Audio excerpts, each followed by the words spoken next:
പണിപാളി മൊത്തത്തിൽ പണിപാളി. അറിഞ്ഞില്ലേ, RBI പുതിയ പണി തന്നെ അറിഞ്ഞില്ലേ? നിങ്ങൾ ബാങ്കിൽ ഗോൾഡ് ലോൺ വെച്ചിട്ടുണ്ടോ? എന്നാൽ നമുക്കൊരു 8ന്റെ പണി കിട്ടിയിട്ടുണ്ട്. RBIയുടെ പുതിയ സർക്കുലർ പ്രകാരം നമുക്ക് ഗോൾഡ് ലോണ് പുതുക്കി വെക്കാൻ പറ്റില്ല. അതായത് പലിശ അടച്ച് പുതുക്കി വെക്കാൻ പറ്റില്ല. ഫുൾ എമൗണ്ടായിട്ട് നമ്മൾ ക്ലോസ് ചെയ്തതിന് ശേഷം മാത്രമേ നമുക്ക് പുതിയ ലോണ് എടുക്കാൻ പറ്റുള്ളൂ. സ്വർണം പണയം വെച്ചവരോ അതല്ല ഭാവിയിൽ പണയം വെക്കാനുള്ളവരോ ആണെങ്കിൽ RBIയുടെ പുതിയ നിയമം കൂടെ അറിഞ്ഞിരിക്കുക. ഗോൾഡ് ലോൺ വെച്ചിട്ടുള്ളവരാണ് നിങ്ങളെങ്കിൽ റിസർവ് ബാങ്ക് ഓഫ് ഇന്ത്യയുടെ പുതിയ നിയമപ്രകാരം ഇനി മുതൽ സ്വർണ്ണ വായ്പ പുതുക്കി വെക്കാൻ സാധ്യമല്ല. ഓരോ വർഷവും പണയത്തുകയും പലിശയും ചേർത്ത് ലോൺ ക്ലോസ് ചെയ്യണം.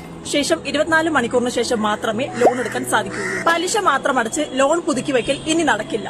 മുഴുവൻ തുകയും അടച്ചില്ലെങ്കിൽ നിങ്ങളുടെ ഗോൾഡ് ലേലത്തിൽ പോകാനുള്ള സാധ്യത വളരെ കൂടുതലാണ്. മാത്രമല്ല, കൂടിയ അളവിൽ സ്വർണം വാങ്ങുമ്പോൾ സ്വർണത്തിന്റെ സോഴ്സ്, അതുപോലെ സ്വർണം വാങ്ങിയ കടയുടെ ബില്ല് എന്നിവ ബാങ്കുകൾ ആവശ്യപ്പെടുന്നുണ്ട്. അതുകൊണ്ട് ഗോൾഡ് വാങ്ങുന്നവർ ബില്ല് സൂക്ഷിച്ചു വെക്കാൻ ഓർക്കുക. അപ്പൊ ഗോൾഡ് ലോൺ പണയം വെച്ചിട്ടുള്ള നിങ്ങൾ ചിലപ്പോൾ ഒരു പർട്ടിക്കുലർ ടൈം കഴിയുമ്പോഴത്തേക്ക് ഈ ഒരു സർക്കുലർ പിൻവലിക്കുമായിരിക്കും. കാരണം ബാങ്കിങ് സെക്ടറെ നല്ലൊരു രീതിയിൽ എഫക്ട് ചെയ്യുന്നൊരു സർക്കുലർ ആണിത്.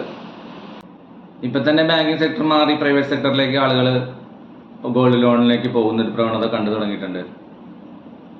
ശരിക്കും പറഞ്ഞാൽ അല്ലാതെ വേറൊരു ഓപ്ഷൻ ഇല്ല. കാരണം ഒറ്റയടിക്ക് ഇത്രയും എമൗണ്ട് എടുക്കാനില്ലാത്തത് കൊണ്ടാണല്ലോ ആളുകൾ പലിശ അടച്ച് പുതുക്കി വെക്കുന്നത്. പിന്നെ പ്രൈവറ്റ് സെക്ടർ മാത്രമല്ലേ നമുക്ക് ചൂസ് ചെയ്യാൻ പറ്റുള്ളൂ.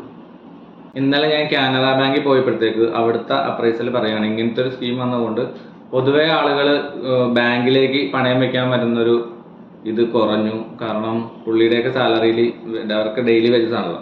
അപ്പം നല്ല കുറവാണ്. കാരണം അതിൻ്റെ തലേ ദിവസം പുള്ളിക്ക് അകപ്പാടെ കിട്ടിയത് എമൗണ്ട് 300 രൂപയാണ്. അതുകൊണ്ട് നല്ല രീതിയിൽ എഫക്റ്റ് ചെയ്യുന്നുണ്ടെന്നാണ് അവർ പറയുന്നത്.